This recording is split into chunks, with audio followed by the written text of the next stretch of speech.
Excuse me. So this is based on telomere biology, meaning that telomeres are the rods on the end of chromosomes, and they're going to control the number of cell divisions. So as we age, as human beings age, these telomere rods get shorter and shorter until finally we're in our 70s and our cells can no longer multiply and divide. In lobsters, that process never happens. Lobsters, their cells will continue to divide an infinite number of times. So of course humans have these telomeres, and one of the searches today in telomere biology is to look for either a drug or a naturally occurring material that can keep the telomeres lengthened. So all that information is true. However, what we found in our research is that this was not the whole story. It was part of the story, but it doesn't explain everything. So, what if there's more going on here? Let's see what we can learn. What if there is some natural living code that's responsible for the lobster's immortality? We already know that everything in the body is controlled by light. It's the way we were created, it's the way we were designed, and it's very easy to prove scientifically. The electromagnetic systems in the body, the electrical systems in the body control the biochemistry. So there must be a way to tap into this. How are the lobsters using their energy fields to prevent aging? That's what we want to know. So, since we are in the business of treating the body with light, a valuable tool is spectrophotometry. Spectrophotometry is going to measure the energy that is absorbed or reflected or emitted by a material. And depending on the device, this will happen in the UV, visible, or the IR spectra. So we get our light source, it goes through a lens to help focus this, we get a spectra of light, and then we look to see when we're testing a material, how that material responds to these different wavelengths of light. So another question is, if we're going to look for the secret of longevity in the lobster, where are we going to look? So we have a research tool to do the examination, but where are we going to find this secret? Well, we can look to the Bible, because the Bible is going to contain incredible information.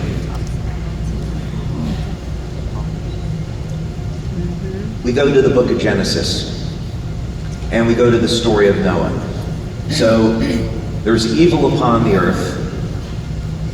We could probably learn from this lesson today. There's evil upon the earth. God regrets creating human beings and wants to wipe everything out and start over. But he finds that Noah is righteous. And Noah is the one good man and his family on the planet. So Noah and his family are going to be saved. So we all know the story. So what's interesting here is how human lifespan changes in the Bible. As a matter of fact, there is a statistical analysis on this which shows that if you take the ages of people in the Bible as it's represented through these generations, that it forms a statistically significant decay curve. In other words, those ages were not in the Bible as a random number. They're an accurate representation of exactly what happened. And so what can we learn from this? Well, God says to Noah, okay, now you can go and eat the flesh of animals. So presumably, before the flood, people were vegans. We're eating fruits and vegetables. But now we're going to go ahead and eat the flesh of animals, but don't eat the blood, because the life is in the blood. So what if we were to take that literally?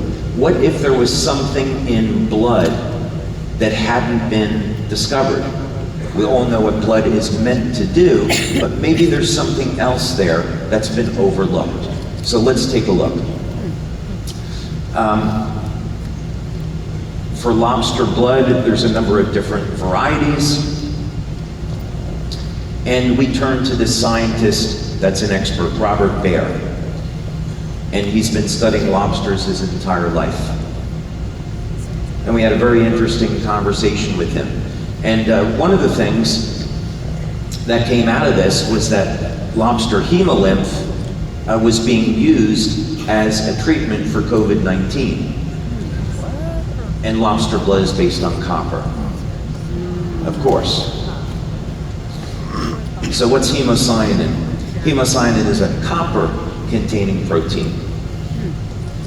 So lobsters are the Vulcans on this planet, for all you Star Trek fans. Yep. Oh, so happy we got some Star Trek fans here too. Oh yeah. A lot of Star Trek fans, all right.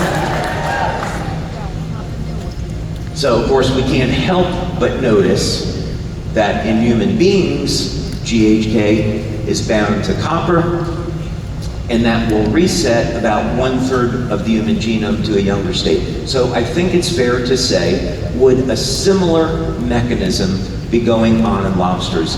Does the copper content have anything to do with the longevity? So we could look there, and what's the connection? So we pull up this research study that's done by Professor Joseph Kunkel. That's a big lobster. I'm not sure if it's just coming out of a broiler, though. I think it's alive, but I'm not sure. That would feed a lot of people. And here's what the